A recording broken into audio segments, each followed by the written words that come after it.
based upon the election manifesto that we had, where we clearly articulated the vision that we have, how we're going to take the education system forward. The Honorable Prime Minister made it clear that we want to rebuild a value and principle-based education system, where we're going to be introducing new subjects. For instance, technical and vocational education will be mandatory for all students starting from class 6. We're going to be introducing a third language from class 6. For all students, it will take some time, but that's also in the process.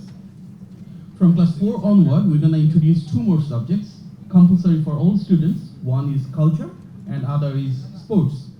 The whole education system will move forward with an ethos, what we call learning with happiness. An academic system where students will not be forced to learn, but to work in a collaborative environment, having the best possible relation among the students and teachers, and they will thrive with whatever talent they have.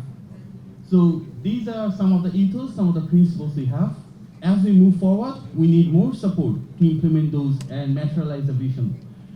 We believe the grant that we are getting today will be aligning with the government's priorities, and we urge all the development partners and stakeholders to have that alignment where the policy framework that put forth by our Honorable Prime Minister and how the ministry is going is directly aligned with the grant and the schemes that we have as we proceed in the days ahead. Our Honorable Minister and Honorable State Minister for Primary Education both here, as well as all the major persons within our 2 ministries. And we are here, on the one hand, to embrace the fund that we are getting, and also to ensure that those are reflected through the aspirations of the government, how we can materialize the policy vision through practical implementation. So thank you again to all the international stakeholders, our development partners, and we believe together we can make some remarkable, meaningful changes.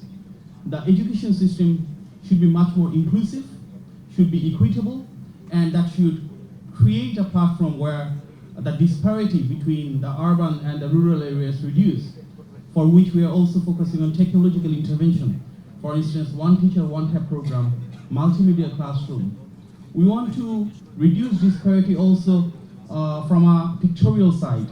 And that's why we're introducing, for students all across the country, same uniform, same school bag, same shoes, and also a rollout program of midday meal scheme.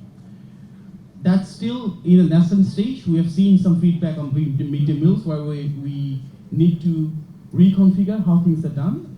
So while teachers remain the most important part for delivering the lectures, it's also the wider ecosystem that we should be looking at. And the wider ecosystem means curriculum development, teaching methodology, technological intervention, reducing inequality, and all these we see as a 360-degree picture.